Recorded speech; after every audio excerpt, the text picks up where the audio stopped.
Hablemos de salud. Hablemos de salud. Hablemos de salud. ¡Ey, hablemos de salud!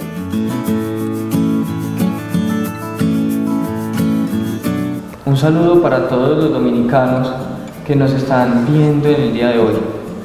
Hoy el programa, en este espacio que nos presenta la ESI Hospital San Rafael para toda la comunidad, viene con el tema del IEPI.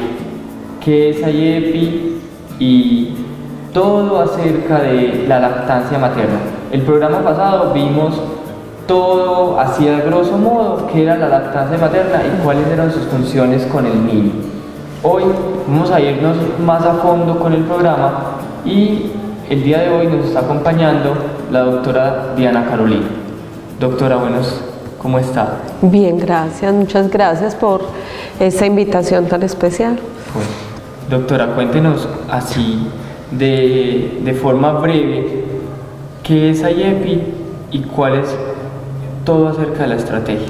Bueno, IEPI es una estrategia que se inventó la Organización Mundial de la Salud hace más o menos 30 años, que lo que busca es hacer una atención integral a enfermedades prevalentes en la infancia. Eso significa IEPI, es para niños hasta los 5 años y lo que busca es una atención integral, es decir, que no solamente sea atender la enfermedad, sino también buscar como esos factores protectores para el niño. Bueno, doctora, hoy yo quiero que toquemos un tema muy importante que es la lactancia materna. Esa lactancia que para muchos tiene un montón de mitos y de cosas y de tabú que no ha permitido que la lactancia sea totalmente exclusiva. Vemos que en la cultura antioqueña y en esta cultura que nosotros tenemos, acostumbramos a que le damos la lactancia materna al niño, pero también le damos teterito. De que se me secó la leche, de que una cosa, la otra, y estamos acostumbrados a que tenemos mitos y cositas que no favorecen mucho al menor. Entonces, doctora, ¿cuáles son los mitos que no son tan ciertos y que no ha permitido que la lactancia materna sea tan bien adquirida en la cultura antioqueña? Bueno, lo que tú dices es verdad y es que hay muchas cosas que han sido por tradición o por cultura, porque nos han dicho es que esto debería ser cuando realmente no tiene ningún beneficio para el bebé. Y ahí es muy importante como primero definir, ¿cierto?, qué es la lactancia materna. Entonces la lactancia es darle al bebé la leche de la mamá, que debe ser, y ahí hay una cosa que es muy importante, un término que es muy importante, y es que la leche materna no es lo mejor para el bebé. La leche materna es lo único que yo debo darle a mi bebé, ¿cierto? Cuando yo ya empiezo a entender que es que la leche materna es lo único que yo debo darle a mi bebé, pues empiezo a entender que el resto de cosas que yo pueda darle a mi bebé le pueden provocar un daño, ¿cierto? Eso es muy importante. La leche materna entonces es el alimento que debo darle al bebé, debe darse de forma exclusiva hasta los 6 meses, es decir, no le debo dar absolutamente ningún otro alimento. Que ahí viene uno de los mitos frecuentes, que las mamás empiezan a decir, no, es que yo le voy a dar la agüita de manzana, la agüita de apio, que para refrescar, que la de lechuga para que duerma, que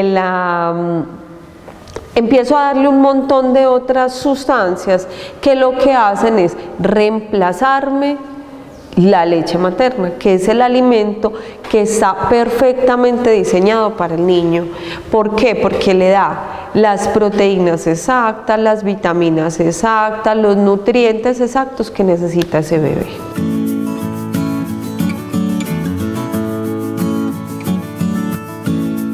Hay muchos mitos y uno de ellos es el niño no quedó lleno. Y esas son las abuelitas más lindas del mundo que llegan y nos dicen, no, es que el niño no está lleno. Ay, ese niño quedó con hambre, mire, está llorando es porque tiene hambre. La lactancia materna es precisa para la alimentación del niño. Mira, digamos que esa es de las cosas con las que más luchamos en lactancia materna. Yo siempre les digo a las mamás, ojalá nosotros pudiéramos tener un tetómetro o que nuestro seno fuera transparente, nuestra teta fuera transparente, ¿cierto? Para no poder decir, ay sí, mira, tomo 1, 2 onzas, como hacemos con el tetero. Pero no es posible. Entonces nosotros debemos confiar en lo que le estamos dando a nuestro bebé. Y todo aquello que destruya nuestra confianza pues va a generar ese tipo de temores en la mamá. ¿Será que es suficiente mi leche? Entonces hay varias formas de uno saber que es suficiente la leche. Uno, el bebé está tranquilo, el bebé está creciendo bien, el bebé está orinando y el bebé está teniendo deposiciones normales, ¿cierto? Si todas estas respuestas están resueltas, pero resulta que es que el bebé llora, entonces ahí hay una cosa, y es que tenemos que entender que el lenguaje del bebé es el llanto. Entonces, un bebé que llora me puede estar diciendo muchas cosas, no solamente me puede estar diciendo mamá, tengo hambre, sino que también me puede estar perfectamente diciendo mamá, tengo frío, mamá, tengo calor, mamá, me incomoda esta ropa que me pusiste, tengo un cólico, o me puede estar diciendo mamá, quiero que me cargues. Porque es que resulta que a las mamás se nos olvida que es que por 9 meses llevamos a nuestro bebé en la barriguita. Y ese es el llanto más frecuente de los bebés. Mamá, quiero que me cargues. ¿Por qué? Porque son 9 meses en la barriga de mamá, sintiendo el calor de mamá, sintiendo el corazón de mamá. Y digamos que con ese afecto y con ese amor no sentía hambre, no sentía frío, no sentía calor. Entonces, cuando ya me tengo que enfrentar solo al mundo, eso me genera un vacío. Y las mamás muchas veces no entendemos eso. Entonces empezamos a pensar que uno es hambre, no quedó lleno, o existen unos reflejos también. Entonces si tú a un bebé le haces estímulos en la boca o aquí en el cachete, por reflejo el bebé va a buscar, ¿cierto? E incluso puede tomar, y el bebé puede estarse vomitando incluso de lo lleno, y puede tomar porque más que esté buscando comida, está buscando esa parte afectiva. Y ahí de pronto sería entrar en otro tema, que es la parte de crianza. De pronto en otro momento lo podemos tocar, y es que tampoco podemos tener miedo por cargar a nuestros bebés, ¿cierto? ¿Por qué? Porque es necesario, ellos necesitan sentirse seguros en los brazos de mamá. Entonces, muchas veces sucede que los dejamos en la cuna y cuando los cogemos, ellos empiezan a buscar, pero lo que están buscando realmente es que los tengamos un momento con nosotros y se calman y ya. O sea, la lactancia materna es uno de los factores que ayuda a la formación del carácter de un niño. Totalmente. Ok. Vamos a tocar... Ahí, discúlpame Rafael, yo hago una precisión frente a eso, y es que una de las grandes ventajas que tiene la lactancia materna es precisamente el fortalecimiento del vínculo entre mamá y bebé, ¿cierto? Por todas estas situaciones que hay alrededor de la lactancia, porque cuando hablamos de lactancia no solo hablamos de lactancia, hablamos también de crianza y de la relación de esa mamá con ese bebé, y de qué tan rápido yo voy a satisfacer las necesidades de ese bebé. Las necesidades primarias, que son ¿cuáles? Hambre, el hecho de que esté sucio, ¿cierto? Orinó y tuvo deposición, o la necesidad afectiva, porque es que la necesidad afectiva es una necesidad primaria del ser humano. Tanto es así que yo muchas veces cuestiono a las mamás y le digo, mamá, ¿usted nunca le había sentido ganas de que la abracen? Ah, sí, todos hemos sentido ganas de que nos abrazan. Lo mismo le pasa a los bebés, tienen necesidad de afecto, y esa es una necesidad primaria. Y cuando analizamos la lactancia materna está cubriendo todo, está calmando el hambre del bebé, está calmando, digamos, esa necesidad de afecto, porque yo lo tengo que cargar para poder amamantarlo. Entonces está resolviendo todas esas situaciones del bebé, y por lo tanto el bebé con lactancia materna exclusiva, vemos que es un bebé mucho más tranquilo, es un bebé que llora menos, es un bebé que tiene resueltas todas sus necesidades.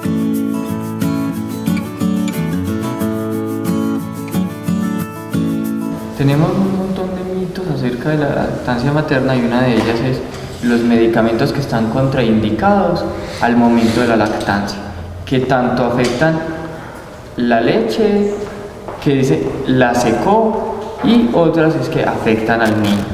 ¿Cuáles medicamentos están contraindicados en el momento de la lactancia materna?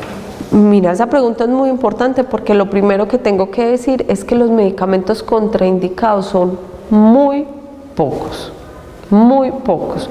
Entonces, una mamá que va al médico y que el médico le dice tienes que suspender lactancia para tomarte este medicamento, yo le sugeriría a esa mamá que trate de negociar con ese médico algún otro medicamento con el cual no tenga que suspender lactancia.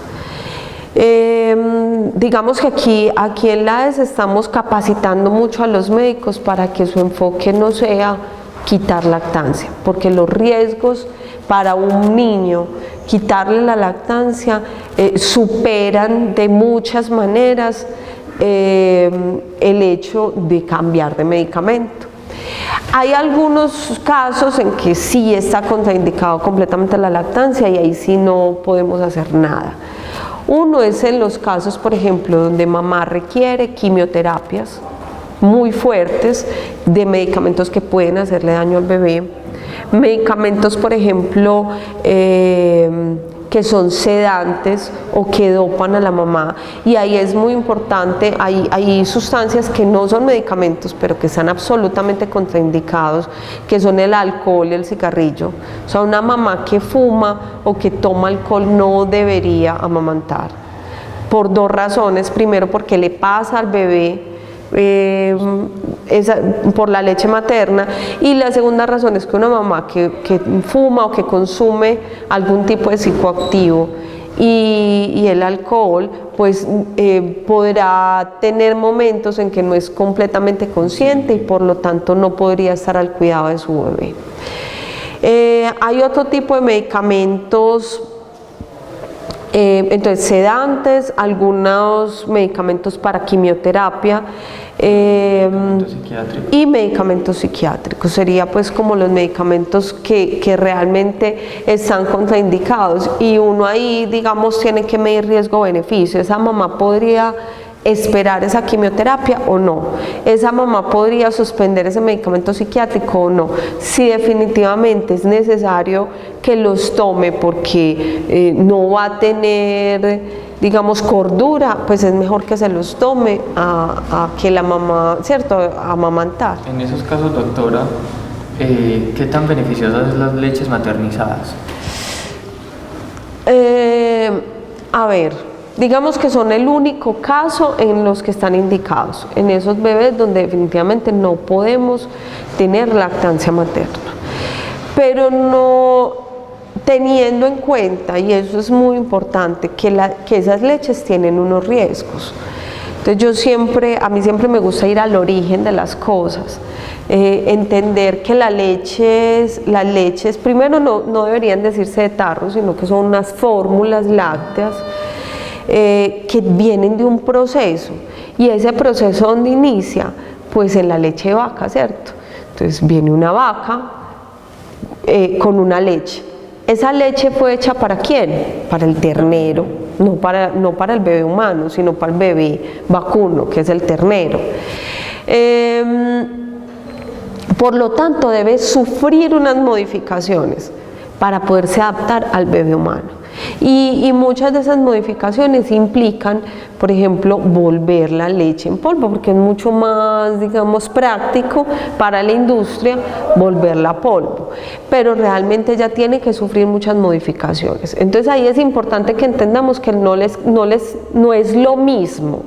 Por ejemplo, en la mamá que está tomando la decisión, yo quiero amamantar o quiero una leche de fórmula, no es lo mismo tener una leche materna, que es un líquido con unas células vivas, que aporta vitaminas, aporta proteínas, aporta defensas que la leche, las fórmulas no las aportan, a dar una fórmula que viene de una modificación de una leche. Entonces eso es una cosa importante. Lo otro que es importante es, como viene modificada, hay sustancias que no pueden estar en los niveles óptimos, digamos, en esa leche, entonces han sido añadidas. Ejemplo, el hierro. Entonces es un hierro que es un hierro vegetal, que no es el ideal, y ese hierro es el que muchas veces causa, por ejemplo, estreñimiento en el niño. Entonces, no le estoy dando defensas, eso lo puede hacer que el bebé se enferme más. Entonces son algunas de las cositas que vamos viendo en esas leches que no dan beneficio. Entonces, para dar claridad, en el bebé que tiene contraindicada lactancia materna, digamos que es lo único que tenemos a la mano, pero para el bebé que tiene su leche materna están absolutamente contraindicados, o sea, no le aportan ningún beneficio al bebé y al contrario pueden someterlo a riesgos, como son enfermarse más o, por ejemplo, que les dé un estreñimiento, que les dañe el colon, les da diarrea, etc. Últimamente estamos viendo que las industrias lácteas, y más que todo las que están haciendo como las leches maternizadas, están sacando hoy en día un tipo de leche que se llama calostro. ¿Qué tan beneficioso es el tipo de leche?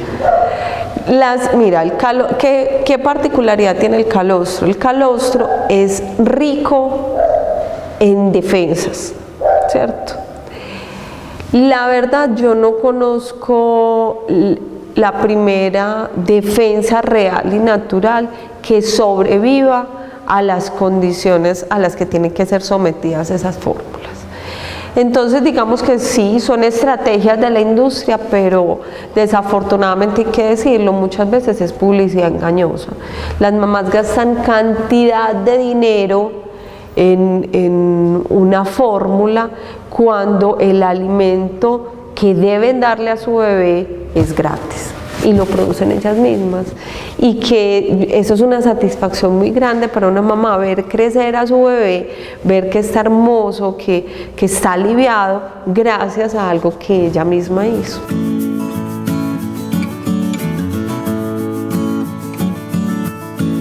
Ya vimos todo acerca de las leches de fórmula, pero la mamá no produce buena cantidad de leche. Y es ese mito de que no, es que yo no soy buena lechera, yo no sé qué, y empiezan un montón de cosas. ¿Qué se puede hacer para mejorar la producción de leche en las mamás? Entonces, esa, digamos que es una de las inquietudes y las preguntas obligatorias de las mamás. Yo no conozco, como si pasa por ejemplo con los vacunos, con las vacas, que existen razas productoras de leche o razas, no. Toda mujer que ha sido capaz de culminar una gestación es capaz de amamantar a su bebé, ¿cierto? Eso es muy importante que las mamás, entonces muchas veces nos vamos, es que mi mamá no fue buena lechera, entonces seguramente yo tampoco. Eso es falso, ¿cierto? Eso es absolutamente falso. ¿Cómo hago para producir buena leche?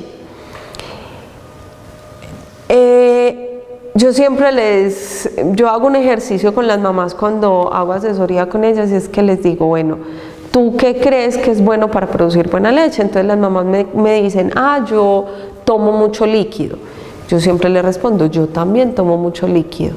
¿Cuál es la diferencia entre tú y yo?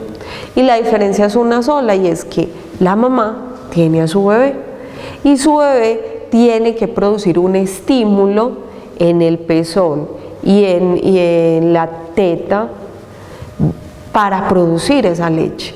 Entonces, el pezón tiene unos receptores que van al cerebro de la mamá y que le dicen, debes producir leche, porque hay un bebé que lo necesita. Entonces, entre más yo estimule esos receptores, pues más leche voy a producir. Entonces, la primera recomendación es pegar el bebé, pegar el bebé, pegar el bebé. Doctora, entonces, pero si yo le doy un teterito para que se me acumule más leche, entonces ahí viene una segunda estrategia, ¿cierto? Resulta que esto es como una fábrica, entonces el cerebro es como el gerente de la fábrica, es el que determina la producción, y la teta es como el depósito, como la bodega. Entonces yo como gerente no puedo producir más de lo que la bodega me permite almacenar.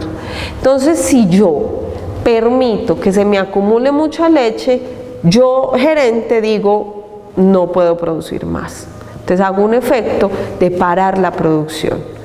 Entonces, para yo poder estimular la producción, ¿qué tengo que hacer? Mantener el depósito vacío. Para mantener el depósito vacío, tengo que pegar a mi bebé, pegar a mi bebé y pegar a mi bebé. Entonces, discúlpeme, hay mira que hay un término que se repite. ¿Qué tengo que hacer para producir bastante leche? Pegar a mi bebé, pegar a mi bebé y pegar a mi bebé. Doctora, ¿y si me tomo, no sé, otras cosas? ¿Será que eso me...? Cerveza con agua panela, eso hay un montón de mitos ahí acerca de eso. Eso no me va a mejorar la producción, porque lo único que me va a mejorar la producción es pegar a mi bebé, pegar a mi bebé, pegar a mi bebé. Y ahí hay otra cosa que tú mencionas, hay un montón de líquidos, entonces yo ahí tengo que evaluar qué clase de líquidos voy a tomar. Tú mencionaste uno muy importante, la cerveza. Entonces, la cerveza tiene una sustancia que está contraindicada, que es el alcohol. O sea, yo no puedo tomar cerveza porque tiene alcohol. Y además de eso, no me va a beneficiar en esta relación de depósito-gerente, ¿cierto? Lo único que me va a beneficiar es pegar a mi bebé. Hay otras sustancias. El hinojo, por ejemplo, que las mamás lo conocen mucho, el anís, la cebada. Esas sustancias no es que me van a producir ningún riesgo para el bebé, ¿cierto? Pero tampoco me van a aumentar la leche. Muchas mamás experimentan mucha sed durante la lactancia, entonces pueden tomar agua o pueden tomar alguno de estas sustancias o de estos líquidos, pero que no contengan alcohol.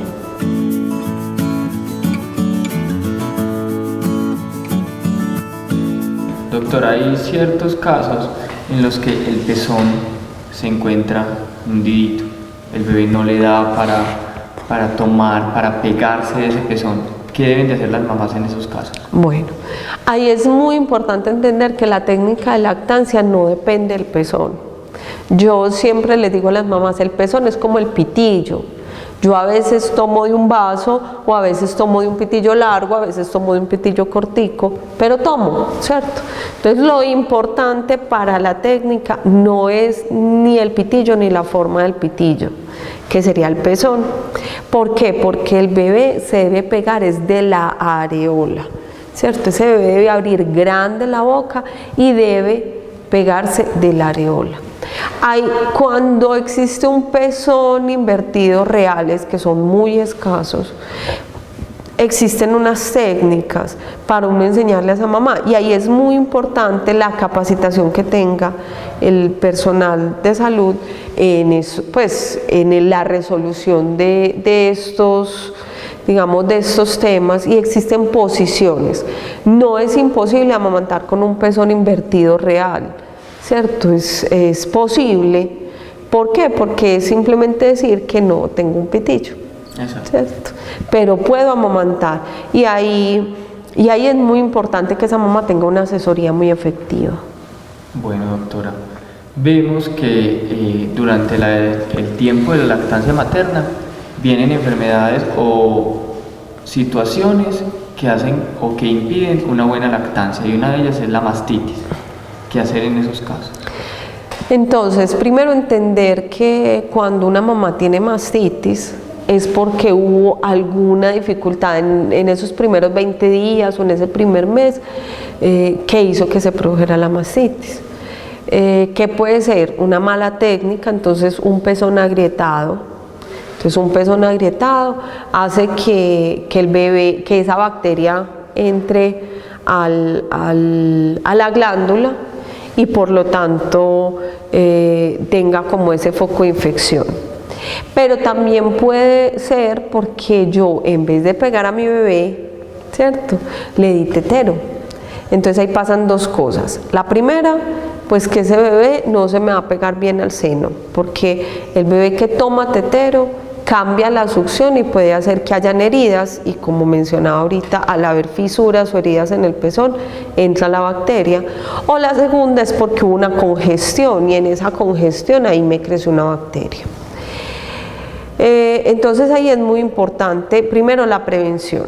Entonces una mamá que tiene una lactancia materna exclusiva, que no da tetero, tiene menos riesgo de tener mastitis.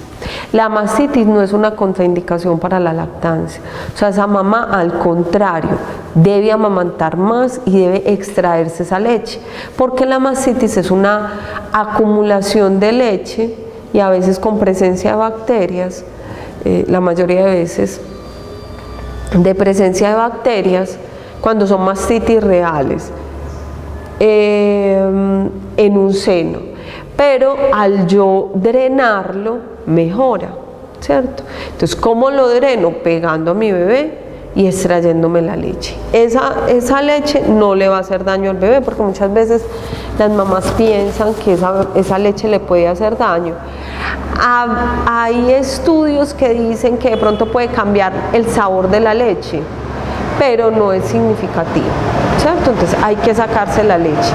Ya en los casos, por ejemplo, de abscesos o que la mamá tiene que ser sometida, por ejemplo, a cirugía para drenar esos abscesos, en esos casos a veces uno dice, bueno, mamá, de ese seno no lo pegues, pero del otro sí. Y ahí, por ejemplo, viene mucho el tema de los antibióticos, porque uno de los tratamientos de la mastitis es el uso de antibióticos. Y muchas mamás entonces dicen, ay, es que se me secó la leche por el antibiótico. No, es porque muchas mamás dejan de amamantar, dan tetero y ahí es donde se seca la leche. Bueno, doctora, una de las recomendaciones que se ha dado al momento de la lactancia materna es utilizar la misma leche en las zonas de la herida, alrededor del pezón y la aureola. ¿Eso sí es bueno? ¿Eso no es bueno? ¿Eso es qué? Mira, lo mejor para la herida, o sea, el primer tratamiento para la herida es una buena técnica de lactancia. Entonces a esa mamá hay que revisarle la técnica y mirar en qué estamos fallando en la técnica. Pero el uso de la leche materna también sirve. ¿Por qué? Porque resulta que la leche materna tiene unas sustancias que son regeneradoras y reparadoras de tejido. Como les decía ahora, haga de cuenta un líquido vivo que está lleno de celulitas y de defensas y de sustancias que recubren mucosas, que recubren piel. Entonces se sabe que algunas de esas sustancias pueden tener un efecto sobre esa herida y pueden mejorarla. Entonces la mamá, normalmente yo lo que les digo es, pegue a su bebé, cuando ya el bebé se retire, limpie la saliva, porque la saliva tiene, al contrario, sustancias que pueden resquebrajar más y pueden dañar el pezón. Limpie la saliva, sáquese un poquito de leche, aplíquesela y déjesela aplicada que se seque ahí. Otra de las causas frecuentes, digamos, de lesiones en los pezones o que no permiten que se cure bien es el uso de brasieres inadecuados. Yo siempre le digo a la mamá, pues si no podemos usar un brasier materno, entonces un top, ¿cierto? El uso de brasieres inadecuados también nos va a afectar. Entonces, yo siempre le digo a la mamá, cuando usted esté en casa, ojalá no use brasier, porque eso va a permitir que el pezón se alivie.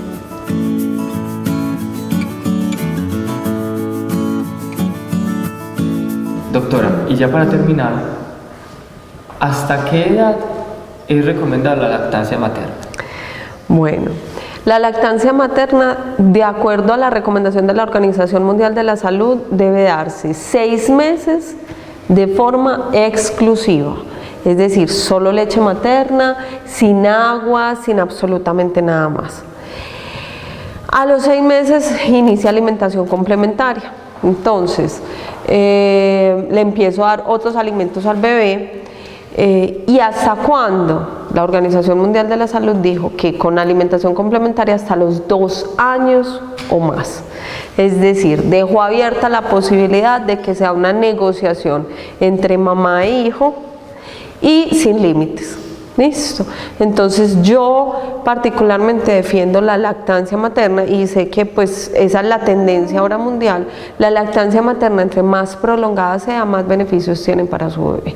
Y no existen límites, es decir, el profesional de la salud que ya esté hablando de que quite la lactancia materna porque ya su bebé está muy grande, está desactualizada. Entonces la tendencia mundial en este momento es no hay límites de edad. Normalmente los niños, ya se sabe por estudios también, empiezan a abandonar por sí solos la leche alrededor de los 2 años y medio, 3 años. Y lo hacen solitos sin necesidad de acudir a muchas veces situaciones hasta violentas, ¿cierto? Para destetarlos. El destete también tiene que ser así como se inicia una lactancia de una forma amorosa y respetuosa, debe terminarse de una forma amorosa y respetuosa porque si no daña todo el proceso. Bueno, doctora, muchísimas gracias por estar muchas acá gracias en el programa. a ustedes. Dejamos este tema abierto. Yo creo que la lactancia materna es un tema que nos compete a todos de una u otra manera y que tiene mucha tela por cortar. Bueno, doctora, muchísimas gracias por estar con nosotros. Recuerden que este tema de la lactancia materna nos compete a todos de una u otra manera. Esto es un tema que tiene mucha tela por cortar. Doctora, muchísimas gracias por Muchas gracias a ustedes por la invitación y por este espacio tan importante. Bueno, recuerden que la ES Hospital San Rafael del municipio de Santo Domingo tiene las puertas para todos ustedes. Recuerde que este es el programa Hablemos de Salud. Que tengan todos muy buenas tardes.